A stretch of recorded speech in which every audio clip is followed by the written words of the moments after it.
अच्छा, अब main body execute होती है और जब मेन बॉडी एग्जीक्यूट होगी तो पहले वाइड मेन वाइड, उसके बाद फिर ये ब्रैकेट, उसके बाद जब ये इस कोड पे पहुंचता है लाइन के ऊपर, तो अब ये तलाश करता है कि इस फंक्शन की डेफिनेशन किधर है। उसे हेडर फाइल के अंदर सर्च करेगा, अपने ऊपर सर्च करेगा, नीचे सर्च करेगा, हेडर फाइल में सर्च, ऊपर और नीचे तो यहाँ एग्जिस्ट नहीं करता, ठीक है ना। तो ऊपर नीचे तो एग्जिस्ट नहीं करता, तो ये हेडर फाइल में जाएगा, हेडर फाइल में यहाँ इसको इस फंक्शन की डेफिनेशन मिल जाएगी, ये फंक्शन आ गया, या ऐसे डेफिनेशन मिलेगी। तो इसका जो कोड है वो, जो कि ये कोड है, इस कोड को वो पूरा पूरा एग्जीक्यूट कर देगा, ठीक है। ये बात बता रहा है सेकंड पॉइंट के अंदर।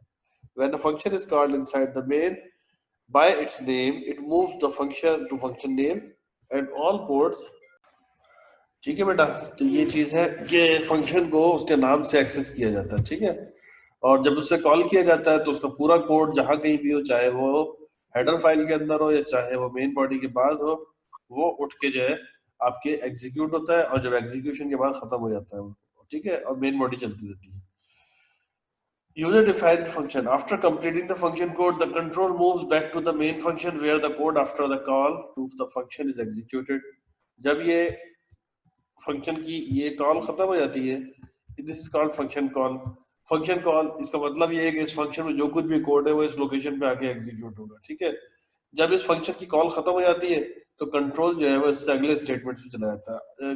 इस मेन बॉडी में जहां इसे कॉल किया जा रहा है इस फंक्शन को, इसकी जो रिमेनिंग स्टेटमेंट्स है वो एग्जीक्यूट होती है, ठीक है। ये होती है वर्किंग इसकी, कि आपने एक फंक्शन, ठीक है, कॉल फंक्शन डिफाइन किया है, ठीक है, और मेन बॉडी से पहले किया तो डिक्लेरेशन की जरूरत नहीं है, डेफिनेशन है सिर्फ।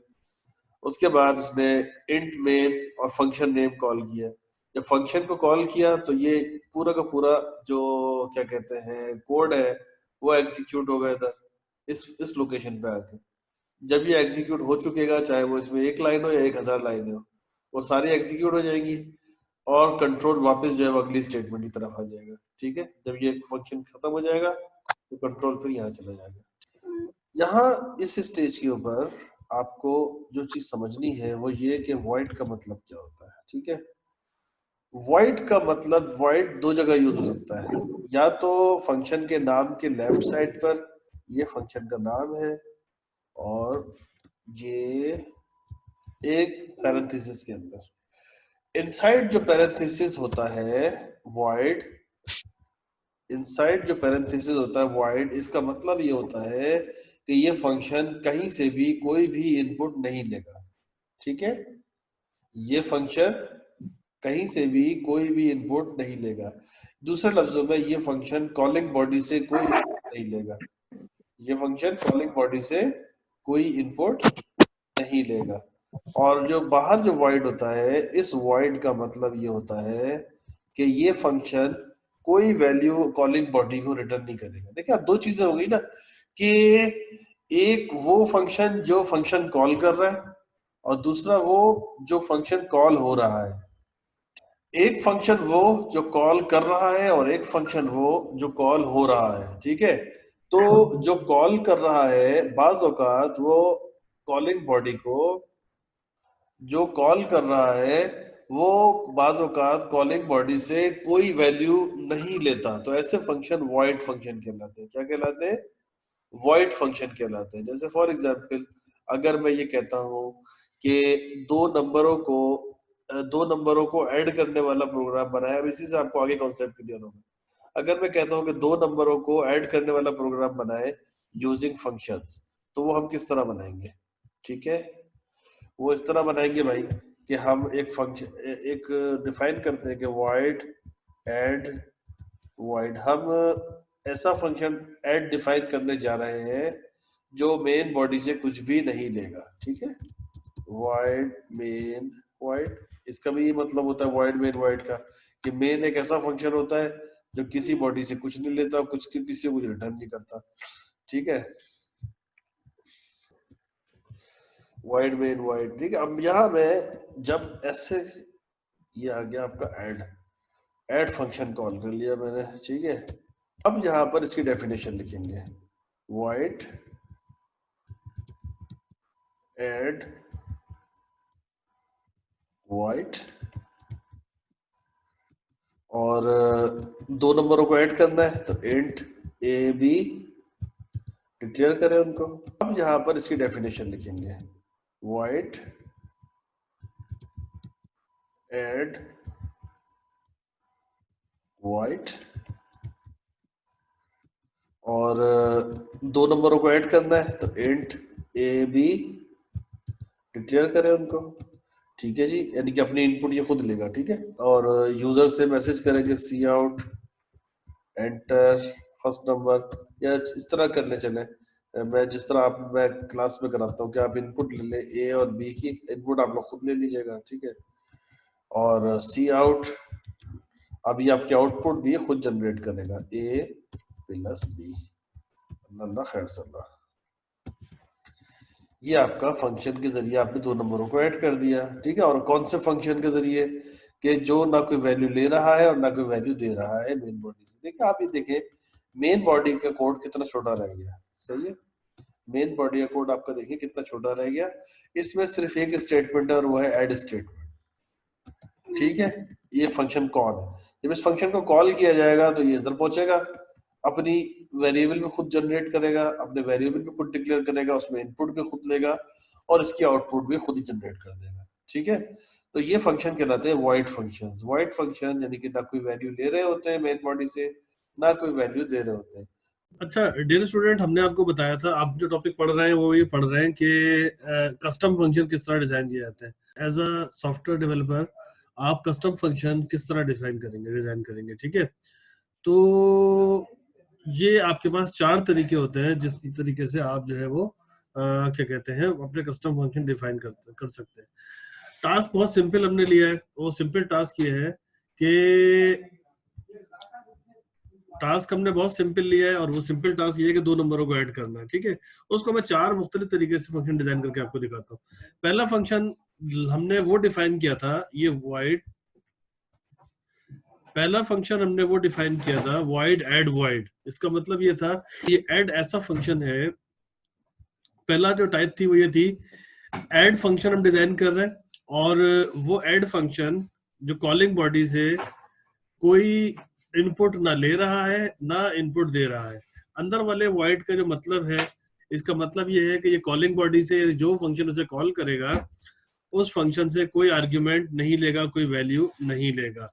जबकि बाहर वाले void का मतलब ये है कि वो ये फंक्शन कॉलिंग बॉडी को कोई वैल्यू रिटर्न नहीं करेगा। ठीक है, रिटर्न जो है अपनी क्या कहते हैं वो फंक्शन कोई वैल्यू रिटर्न नहीं करेगा।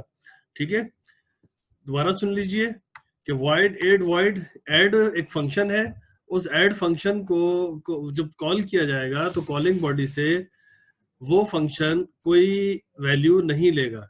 ठीक है, और अंदर वाले void का मतलब ये है कि ये कॉलिंग बॉडी से कोई वैल्यू नहीं लेगा, और बाहर वाले void का मतलब ये है कि ये कॉलिंग बॉडी को कोई वैल्यू रिटर्न नहीं करेगा। ठीक है, कॉलिंग बॉडी इस केस में क्या है, void main void। You can see that कि इसके अंदर सिर्फ और सिर्फ जैसे मेन बॉडी स्टार्ट हुई उस वक्त हमने क्या किया कि हमने ऐड फंक्शन कॉल किया है। ठीक है, और जो मेन बॉडी है उस मेन बॉडी में सिर्फ और सिर्फ ऐड फंक्शन है। ठीक है, रेस्ट ऐड फंक्शन की डेफिनेशन है वो यहाँ पर है। अब चूंकि ये कॉलिंग बॉडी से कोई वैल्यू नहीं ले रहा, वो अपनी इनपुट खुद जनरेट करेगा। किस तरह जनरेट करेगा, वो इस तरह जनरेट करेगा कि वो इस तरह जनरेट करेगा, इंट ए बी, दो वेरिएबल ए और बी क्रिएट कर दिए मेमोरी के अंदर, इनपुट ले लिए ए बी की। ये तरीका होता है, आपको पता है इनपुट लेने का ये तरीका होता है। ठीक है, अब ए की पहली वैल्यू ए में इनपुट ले ली उन्होंने। ठीक है, और दूसरी वैल्यू की जो है इनपुट ले ली बी में। ठीक है, और अब चूंकि ये कॉलिंग बॉडी को कोई वैल्यू रिटर्न नहीं कर रहा, अब तो अपनी जो प्रोसेसिंग है ए प्लस बी ये खुद प्रिंट कराएगा। ठीक है जी, यहाँ तक समझ में आ गया, ये वाला फंक्शन समझ में आ गया। इसके बाद मैं यही काम दूसरे तरीके से करूंगा। ये काम हम कस्टम फंक्शन डिजाइन करते हुए चार दूसरे तरीकों से कर सकते हैं। ठीक है, अगर कोई बच्चा अच्छा ऐड का दोबारा समझा दो। ठीक है, मैं दोबारा समझा देता हूँ, दाऊद कोई मसला नहीं है बेटा, 10 दफा क्वेश्चन किया करें। ठीक है, देखिए टास्क ये है कि हमने एक कस्टम फंक्शन डिजाइन करना है, और कस्टम फंक्शन डिजाइन करना है दो नंबरों को ऐड करने के लिए। ठीक है, हमने अपना फंक्शन बनाना है, तो ये दो नंबरों को ऐड करने वाला फंक्शन हम चार मुख्तलिफ तरीकों से बना सकते हैं। तो उसमें पहला तरीका ये है कि वो फंक्शन जो हम बनाने जा रहे हैं वो अपनी इनपुट खुद लेगा और अपनी प्रोसेसिंग करके आउटपुट भी खुद ही जनरेट करेगा। सही है, अपनी इनपुट खुद लेगा, अपनी प्रोसेसिंग करके आउटपुट भी खुद जनरेट करेगा। ठीक है जी। तो इस केस में जब वो अपनी इनपुट खुद लेगा तो जो इसकी आर्गुमेंट टाइप होगी ये वाली, ये होगी वॉइड। और ये वाली वॉइड का मतलब ये है कि ये फंक्शन कॉलिंग बॉडी को कोई भी वैल्यू रिटर्न नहीं करेगा कैलकुलेट करके। ठीक है, तो आप देख सकते हैं कि मेन बॉडी में सिर्फ एक कॉल है और एम्प्टी पैरेंथेसिस के साथ है। एम्प्टी पैरेंथेसिस का मतलब ये है कि आपका जो मेन फंक्शन है ये इस फंक्शन को कॉल करते वक्त कोई वैल्यू सप्लाई नहीं कर रहा। ठीक है, अब ये इसकी डेफिनेशन है जो मैंने हाईलाइट की हुई है। ये डेफिनेशन क्या बता रही है? ये डेफिनेशन ये बता रही है कि चूंकि ये कॉलिंग बॉडी से कोई वैल्यू नहीं ले रहा तो अपनी इनपुट खुद लेगा। देख लीजिए, int a b cout enter first value and cin a enter second value enter second value cin b cout a plus b. अब ये वाला statement cout a plus b का मतलब ये कि ये अपनी value खुद ही प्रिंट कर रहा है। ठीक है जी, अब समझ में आ गया? ओके बेटा। अब दूसरे टाइप का फंक्शन, दूसरे टाइप के फंक्शन वो फंक्शन होते हैं जो कॉल होते वक्त वैल्यू ले रहे होते हैं और अपनी वैल्यू खुद प्रिंट नहीं कराते, अपनी वैल्यू खुद प्रिंट नहीं कराते और उनकी जो वैल्यू है वो जो कॉल कर रहा होता है फंक्शन, वो फंक्शन उस फंक्शन को रिटर्न कराते हैं। ठीक है, जैसे ये फंक्शन है इंट एड इंट इंट, तो दो इंटीजर आर्ग्यूमेंट लेगा, ये दो इंटीजर आर्ग्यूमेंट लेगा और कैलकुलेट होने के बाद एक इंटीजर रिटर्न कर देगा। ना ये खुद अपनी इनपुट लेगा ये फंक्शन, ये वाला, और ना ही अपनी आउटपुट प्रिंट कराएगा। ठीक है, तो अब चूंकि ये फंक्शन इनपुट अपनी खुद लेगा, खुद नहीं लेगा, ये रिलाय करेगा किस पर? मेन बॉडी पे। तो इसका मतलब है कि इनपुट मेन बॉडी में ली जाएगी। ठीक है, और इसे कॉल करते वक्त सी आउट प्रिंट कराएंगे और जब इसे कॉल किया जाएगा तो इसके अंदर इसको पास कर दिया जाएगा। ठीक है, और इसी तरीके से जो इसकी डेफिनेशन है यहां पर भी हम मॉडिफाई कर देंगे इंट और इंट a1 इंट b1। ठीक है जी, और यहाँ पर जो इनसाइड है, अब ये अपनी इनपुट खुद ना प्रिंट कराएगा ना इनपुट लेगा, ये अपनी इनपुट ना प्रिंट कराएगा, तो प्रिंट वाला सिस्टम खत्म कर दिया। इस केस में हम रिटर्न स्टेटमेंट यूज करेंगे, return a plus B. Any question? ये समझ में आ गया सेकंड टाइप। पहला टाइप क्या है फंक्शन की जो हमने डिजाइन किया है? वो ये है कि पहली टाइप ये है बेटा कि जो कॉलिंग बॉडी से ना कोई वैल्यू ले रहा है ना कोई वैल्यू दे रहा है। ठीक है, दूसरी टाइप कॉलिंग बॉडी से वैल्यू ले रहा है और कैलकुलेट करके वैल्यू भी रिटर्न कर रहा है कॉलिंग बॉडी को। ये दूसरी टाइप हो गई। ये समझ में आ गई? अब आप देख सकते हैं कि प्रिंटिंग भी जो है वो मेन बॉडी में हो रही है और इनपुट भी मेन बॉडी में ली जा रही है। अब ये तीसरे टाइप के फंक्शन, तीसरे टाइप का क्या फंक्शन है कि जो ये वो फंक्शन है जो वैल्यू नहीं ले रहा कॉलिंग बॉडी से लेकिन वैल्यू रिटर्न हो रही है उसको। ठीक है, अब इस केस में हम ये कह देते हैं see out this one, that's it. और यहाँ इंट ए भी ठीक है जी, बिल्कुल सही है। और इनपुट ये चूंकि मेन बॉडी से ले रहा तो अपने इनपुट ये खुद लेगा। It is responsible to take its own input. ये ले जी, इनपुट ले ली इसने खुद। और अब ये अपनी आउटपुट चूंकि वो रिटर्न कर रहा है वैल्यू, तो ये रिटर्न करेगा a प्लस बी। ठीक है जी, रिटर्न a प्लस बी। कि ऐसा फंक्शन जो अपनी वैल्यू खुद ले रहा है, देख लीजिए फंक्शन बॉडी के अंदर इनपुट है, सही है, इनपुट पूरी की पूरी फंक्शन बॉडी में, मेन बॉडी में नहीं है, और लेकिन वो वैल्यू रिटर्न कर रहा है। कैलकुलेट करने के बाद वैल्यू वहां रिटर्न कर रहा है जहां पर इसकी जरूरत है। ठीक है, इसी तरीके से जो चौथा टाइप है फंक्शन का, जो मेन बॉडी से तो इनपुट ले रहा है लेकिन कोई अपनी आउटपुट खुद प्रिंट करा रहा है। ठीक है, सही है, अपनी आउटपुट खुद प्रिंट करा रहा है। अब इस केस में क्या होगा? इनपुट जो है वो मेन बॉडी में चली जाएगी सारी, यहाँ पर चली जाएगी इनपुट, ये आ गई इनपुट, ठीक है जी। और इससे फंक्शन को कॉल करते वक्त दो इंटीजर इसमें से पास कर दिए जाएंगे, और ये ले जी integer a1 comma integer b1, ठीक है जी। तो यहाँ अब ये अपनी आउटपुट खुद प्रिंट करा देगा, चूंकि ये वॉइड है, रिटर्न नहीं कर रहा, तो ये अपनी आउटपुट खुद प्रिंट कराएगा, c1 a1 प्लस b1। तो कोई ऐसा बच्चा जो अभी ये समझने में नहीं आया उसके ये चारों टाइप्स, पहले टाइप का जो फंक्शन है वो ये कि ना कॉलिंग बॉडी से वैल्यू ले रहा है, ना कॉलिंग बॉडी को वैल्यू दे रहा है, ठीक है। दूसरे टाइप का फंक्शन कॉलिंग बॉडी से वैल्यू ले रहा है और कॉलिंग बॉडी को ही वैल्यू रिटर्न कर रहा है। तीसरे टाइप का फंक्शन जो कॉलिंग बॉडी से वैल्यू नहीं ले रहा लेकिन वैल्यू कैलकुलेट करके रिटर्न कर रहा है। और चौथे टाइप का फंक्शन वैल्यू ले रहा है लेकिन रिटर्न कुछ नहीं कर रहा, अपनी आउटपुट को खुद मैनेज कर रहा है। इसमें कोई कॉन्सेप्ट तो क्लियर नहीं। दोबारा सुनो, जब तुम्हें फंक्शन डिजाइन करने के लिए कहा जाता है कि अपने फंक्शन आप खुद बनाए, तो आपके पास चार पॉसिबिलिटीज होती हैं। पहली पॉसिबिलिटी तो ये है कि आप जो है आपका जो फंक्शन आप डिजाइन करने जा रहे हैं वो फंक्शन कॉलिंग बॉडी से ना कुछ ले रहा हो और ना कोई चीज रिटर्न कर रहा हो, ठीक है। दूसरी पॉसिबिलिटी ये है कि वो कॉलिंग बॉडी से वैल्यूज ले रहा हो और कॉलिंग बॉडी को रिजल्ट कन्वे कर रहा हो, रिटर्न कर रहा हो। तीसरी पॉसिबिलिटी ये है कि वो कॉलिंग बॉडी से तो कोई वैल्यू ना ले लेकिन कैलकुलेट करके रिजल्ट जनरेट कर रहा हो, रिजल्ट भेज रहा हो, ठीक है। और चौथी पॉसिबिलिटी ये है कि वो कॉलिंग बॉडी से वैल्यू ले रहा हो और रिजल्ट अपने खुद मैनेज कर रहा हो, रिटर्न कुछ नहीं कर रहा, ठीक है। दो तरह के फंक्शन होते हैं, जो अपने रिजल्ट को रिटर्न करते हैं और जो अपने रिजल्ट को रिटर्न नहीं करते, ठीक है। तो ये और ये दो फंक्शन ऐसे हैं जो वैल्यू रिटर्न कर रहे हैं, और ये वाला दो ऐसे फंक्शन है जो वैल्यू रिटर्न नहीं कर रहे। इसी तरीके से दो टाइप के फंक्शन होते हैं जो वैल्यू अपनी मैनेज खुद करते हैं, इनपुट खुद लेते हैं, ये वाला फंक्शन, और ये वाला इनपुट खुद ले रहा है, जबकि ये वाला और ये वाला डिपेंड कर रहे हैं कॉलिंग बॉडी के ऊपर, ठीक है। अब इस पे आ जाइए।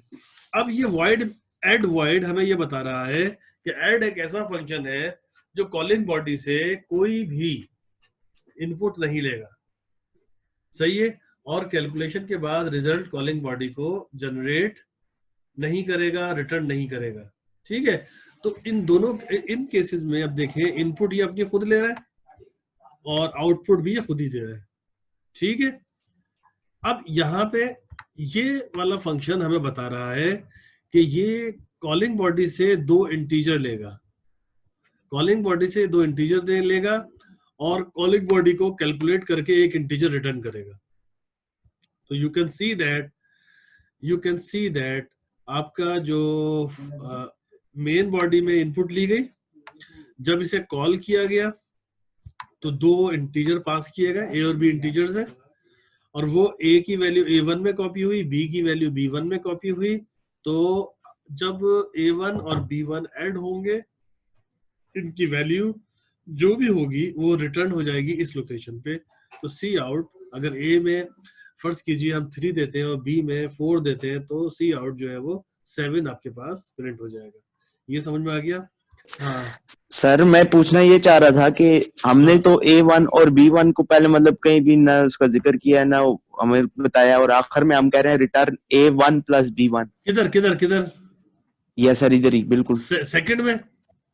यस सर, ये डिक्लेयर हुए हुए ना, इंटर A1 और B1, ये देखो ना, ये आर्ग्यूमेंट में हुए हुए ना, यहाँ डिक्लेयर हुए हैं A1 B1। ए की वैल्यू A1 में जब इसे कॉल किया जाएगा ऐड फंक्शन को, बहुत अच्छा क्वेश्चन किया बेटा आपने, थैंक यू। ए को आपने जब ए की वैल्यू जब इस फंक्शन को ऐड को कॉल किया जाएगा तो उसमें दो वैल्यू जो है ना पास की जाएंगी। तो ए की वैल्यू कॉपी हो जाएगी A1 में और बी की वैल्यू कॉपी हो जाएगी B1 में। इसे कहते हैं पास बाय वैल्यू। क्या कहते हैं इसे? पास बाय वैल्यू। ठीक है, तो अब return A1 plus B1। Suppose कीजिए ए में आप 3 देते हैं, बी में 4 देते हैं, तो A1 में 3 आ जाएगा, B1 में 4 आ जाएगा। 3 प्लस 4 कितना होगा? 7 रिटर्न। ठीक है, ठीक है सर, ठीक है। अच्छा दाऊद यस सर। आ गया समझ में बच्चे? Yes sir. ये चारों अगर कोई कॉन्सेप्ट क्लियर नहीं है तो बेटा पूछ लो। इसके बाद हम एक बड़ा प्रोग्राम बनाने जा रहे हैं, उसके बाद लेक्चर खत्म। अब एक हम प्रोग्राम करते हैं, वो ये कि एक कैलकुलेटर बनाते हैं, ठीक है? क्या बनाते हैं? कैलकुलेटर हम बनाते हैं, और उस कैलकुलेटर में ये कि यूजर को हम चॉइस देंगे। अगर वो यूजर 1 टाइप करेगा तो हमारा जो फंक्शन है वो फंक्शन क्या करेगा कि ऐड कर देगा 2 नंबरों को, ठीक है? अगर 2 टाइप करेगा तो हमारा प्रोग्राम क्या करेगा कि सब्ट्रैक्शन कर देगा। 3 टाइप करेगा तो वो मल्टीप्लाई कर देगा, और 4 टाइप करेगा तो क्या करेगा वो डिवीजन करेगा। इसके अलावा कोई भी नंबर टाइप करेगा तो इनवैलिड ऑपरेशन, ठीक है? तो ये काम हम करने जा रहे हैं by using functions. Is it clear? Yes sir. Yes, sir. चलो, ओके।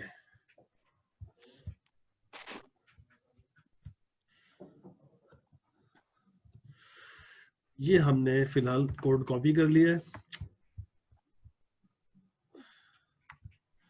अब हम ऐसा काम कर रहे हैं कि हम ये टारगेट रख रहे हैं कि हमारा जो फंक्शन है ऐड फंक्शन, एक इंटीजर रिटर्न करेगा, ऐड इंट इंट, ठीक है?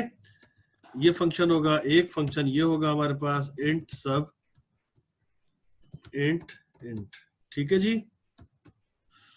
फिर इंट मल्टीप्लाई को मल कह दिया, इंट इंट। ये एक और फंक्शन हम डिजाइन करेंगे, और इंट डिवाइड, मेरे डेव कर दो खाली, इंट डिवाइड इंट इंट, ठीक है जी?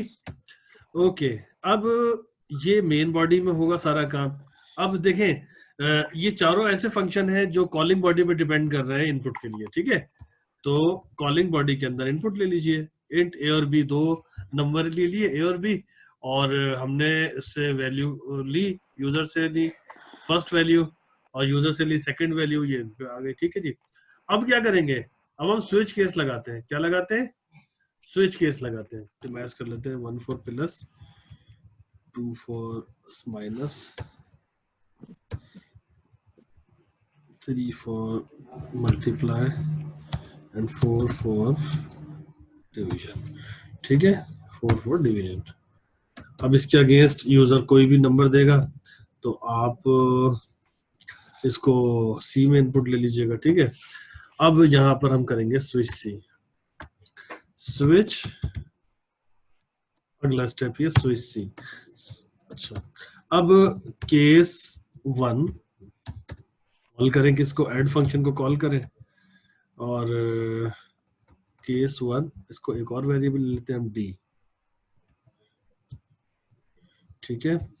ऐड फंक्शन कॉल करें, हम लिखेंगे D is equal to add, और ए बी इसमें कॉल कर लें। उसके बाद सी out,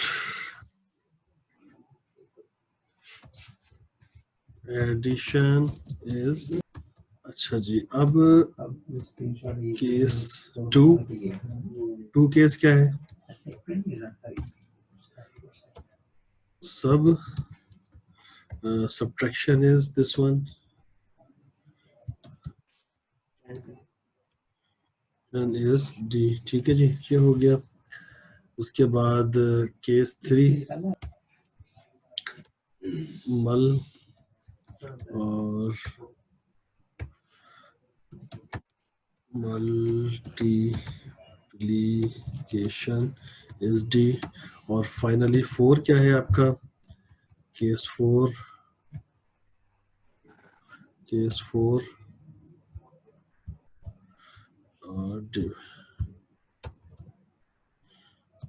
div C out division, division is इतना इतना, और फिर default C out invalid choice, ठीक है बेटा? ये हमने प्रोग्राम बना लिया। अच्छा, अब हमारा काम खत्म हो गया मेन बॉडी का। अब यहाँ पर हम जो कस्टम फंक्शन है वो डिजाइन कर देंगे 1 by 1, ठीक है? देखिए, ये int add int A1 int B1, ठीक है जी। ऐड फंक्शन कॉल किया, जब इस ऐड फंक्शन को यहाँ कॉल किया जाएगा इधर, तो A की वैल्यू A1 में कॉपी करेगा, B की वैल्यू B1 में कॉपी करेगा और रिटर्न कर देगा A1 प्लस B1, और वो वैल्यू D में चले जाएगा और D प्रिंट हो जाएगा, राइट। अच्छा जी, यस सर। इसी तरीके से हम क्या करेंगे कि सब्ट्रैक्शन वाला फंक्शन डिजाइन करेंगे, इसी तरीके से मल्टीप्लिकेशन वाला करेंगे। सब्ट्रैक्शन वाले फंक्शन का जो हमारा नाम है वो है सब और रिटर्न A1 माइनस B1, ठीक है जी। और यही काम मल्टीप्लाई वाला फंक्शन कर रहा होगा, MUL और यहाँ पर मल्टीप्लिकेशन हो रही है, ये लें। और सिमिलरली आपके पास डिवीजन है, ये डिवीजन इधर कॉल करें इसको DIV, बल्कि ना DEV नहीं DIV, और ये यहाँ पर भी DIV, और रिटर्न A1 अपॉन B1, ठीक है जी। अब एक और बात कर सकते हैं, मुझे ये बताइए कि अगर मैं यहाँ पर फ्लोट कर दूं तो फिर कैसा है? यहाँ मैंने इंट क्यों किया है, फ्लोट क्यों नहीं किया मैंने? अगर यहाँ पर मैं फ्लोट कर देता हूँ, सपोज करो ये वाली फ्लोट कर देता हूँ, फ्लोट, और ये भी फ्लोट, तो ये फ्लोट फ्लोट ही फिर रिटर्न करेगा, ये फ्लोट फ्लोट फ्लोट रिटर्न करेगा, और सिमिलरली फिर मुझे ये फ्लोट करना पड़ेंगे बस, ठीक है।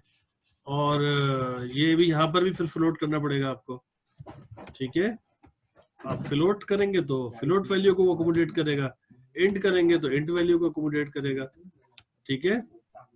अगर सर मतलब हम किसी भी आप करेक्टर करना चाहे आप करेक्टर भी कर सकते हैं, अगर आपके फंक्शन को करेक्टर की जरूरत है तो आप करेक्टर भी कर सकते हैं, समझ में आ गई बात?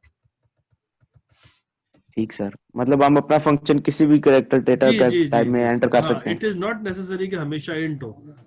अब ये हमारे पास ये हो गया, अब हमने सारे ABCD कर लिए, प्रिंट होते वक्त वो हो जाएगा, ठीक है जी, कोई ऐसा मसला नहीं है। और ये खत्म हो गया, स्विच C आ गया, सारा ये काम करेगा।